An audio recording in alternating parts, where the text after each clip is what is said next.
मैं आपके माध्यम से मैडम निर्मला सीतारमण जी से कहना चाहता हूं, इन द कॉपी टू मसौदा वाई पल मटरूम आनिए नान एदिर क्रेन। मैडम, मैं इस बिल का बहुत घनघोर और बहुत भीषण विरोध करता हूं। I oppose this bill tooth and nail. आपने 26% से 49% बढ़ाया, तो क्या आपने देखा कि इंश्योरेंस का पेनिट्रेशन कितना हुआ? और आप 49% से 74% बढ़ाने जा रही हैं to raise the limit of foreign investment in an Indian insurance company from existing 49% to 74% and to allow foreign ownership and control with safeguards।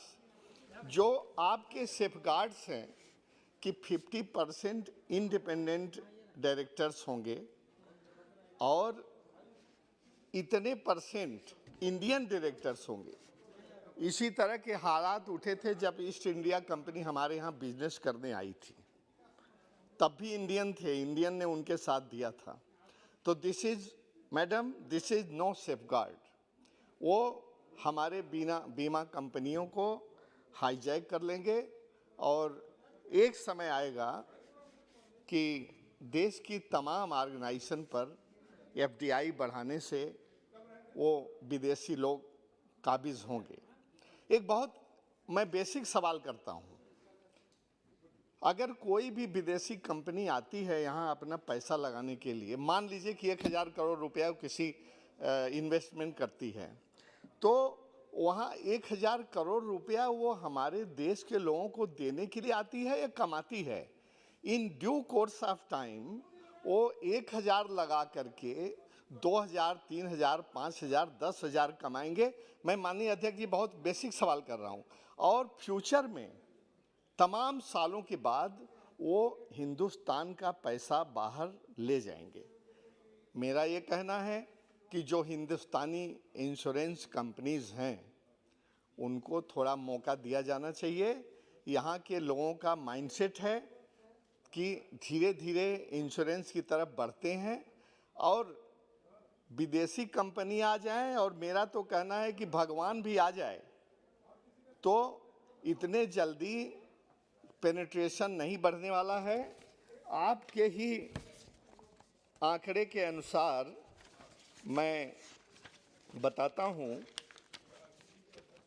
कि as per the economic survey 2020-21, while insurance penetration estimated as a percentage of insurance premium to GDP in India has risen from 2.71 in 2001 to 3.76. A closer look at data shows that penetration of life insurance in India stands at this figure, while that of in other countries like Malaysia 4.72, Thailand 4.99 and China 4.3. We are not far behind. हम 1% ही तो कम है। इनको हमारे यहाँ की insurance companies को मौका दिया जाना चाहिए, तभी हमारा इंश्योरेंस में पेनिट्रेशन और बढ़ेगा। एफडीआई बढ़ाने से ज़्यादा अच्छा हो, कम से कम हिंदुस्तान के लोगों के दिमाग में इंश्योरेंस के प्रति एक ऐसी इमेज पैदा की जानी चाहिए। आज देखिए, चाहे एक्सीडेंट होता है, चाहे फसल बीमा होता है, चाहे किसी की मौत होती है, जिस तरह से इंश्योरेंस कंपनियां पैसा देने में देर करती हैं लोगों को, यही खास वजह है लोग इंश्योरेंस नहीं करवाते और इंश्योरेंस की तरफ बढ़ते नहीं। तो मेरा यही कहना है कि अपने देश में भी बहुत प्रतिभा है इंश्योरेंस कंपनी के लोगों का, और ये जो पेनिट्रेशन और लेवल ऑफ कंपटीशन के नाम पर, इस बेनिफिट के नाम पर आप एफडीआई बढ़ाना चाह रहे हैं, ये देश के लिए बहुत बहुत हानिकारक है और मैं इसका पुरजोर विरोध करता हूँ। Thank you. Shrimati Supriya Sule ji.